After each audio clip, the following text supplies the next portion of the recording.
Bonjour à tous, je ne sais pas pour vous, mais quand je vois de tels dessins de scientifiques nous expliquant la structure de la croûte terrestre et l'origine des montagnes, je représente ces scientifiques entre guillemets comme celle-ci. Que faut-il avoir en tête pour imaginer tout ça?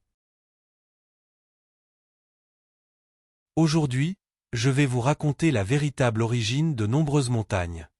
Et vous apprendrez également le secret de l'apparition de certaines structures mégalithiques. Si vous avez déjà regardé les 3 premières parties de cette vidéo, vous comprenez déjà que toutes les montagnes et tous les volcans sont le résultat de l'industrie minière des civilisations passées. Mais comment expliquer la structure en couches de nombreuses montagnes?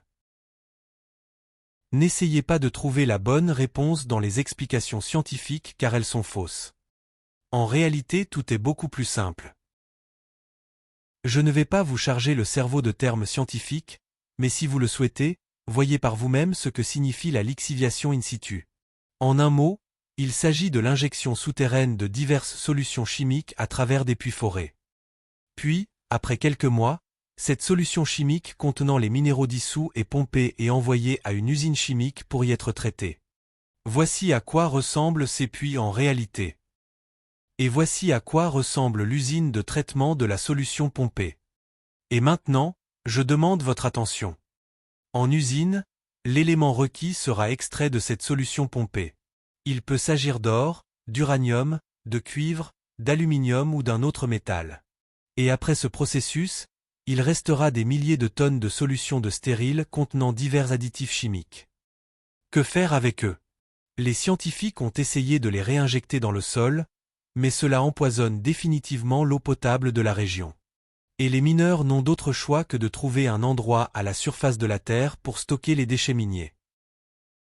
Jetons un coup d'œil dans Google Earth à une mine d'uranium située au Kazakhstan. La longueur de cette mine est de 10 km et sa largeur est de 5 km. Les déchets industriels dont nous venons de parler, ici sont simplement déversés sur le sol. Regardons de plus près la structure de ces déchets. Sous vos yeux se trouve ce que tout le monde appelle une merveille du monde. Aussi paradoxal que cela puisse paraître, les scientifiques font passer les restes des activités des anciennes carrières pour un miracle de la nature. Par exemple, voici un miracle chinois de la nature situé au Tibet chinois. Magnifique, n'est-ce pas?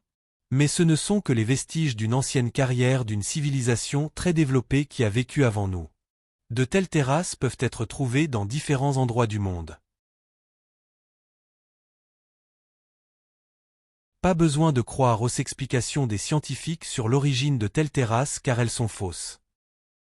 Puisqu'il s'agit de décharges provenant d'anciennes mines, elles ont des compositions chimiques différentes. Regardez la photo des célèbres terrasses turques inscrites au patrimoine mondial de l'UNESCO. Les scientifiques vous parleront du carbonate de calcium qui donne cette couleur blanche aux terrasses, mais ils ne vous diront jamais qu'il s'agit de banales décharges minérales de civilisations passées. De plus, ces anciennes civilisations étaient des gourmandes en ressources minérales.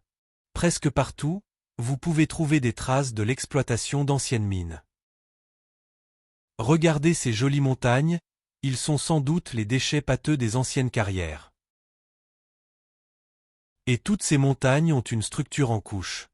Regardons ensemble les vastes vestiges de l'industrie minière de l'Antiquité. On voit clairement des traces de déversement couche par couche de déchets miniers semi-liquides.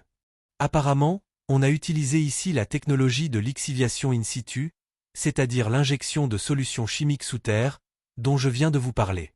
Mais si vous demandez aux scientifiques comment ces collines en couches se sont formées, ils vous bombarderont de termes scientifiques sur les roches sédimentaires. En même temps, ils oublieront de vous dire que ce n'est qu'une théorie, un fantasme de quelqu'un qu'ils ont découvert pendant leurs études à l'université. Malheureusement, cette théorie est très loin de la réalité. Et plus vous commencez à étudier ce sujet, plus vous êtes convaincu que notre Terre est une immense mine de civilisations très développées qui ont vécu avant nous. Il existe déjà de nombreux scientifiques alternatifs qui partagent mon point de vue, et j'ai l'honneur de vous présenter cette information que tout le monde connaîtra bientôt. Vous pouvez vous abonner à ma chaîne, car de nombreuses autres découvertes nous attendent. En ce moment, je vous montre les immenses vestiges d'anciennes carrières, où sont bien visibles les couches déversées, liquides ou pâteuses de déchets industriels. En général, les anciennes carrières ont été créées par différentes civilisations, et souvent la civilisation suivante traitait les déchets laissés par la civilisation précédente. D'ailleurs, c'est exactement ce que fait actuellement notre civilisation. Je vous invite à regarder la suite de cette vidéo dans la prochaine partie.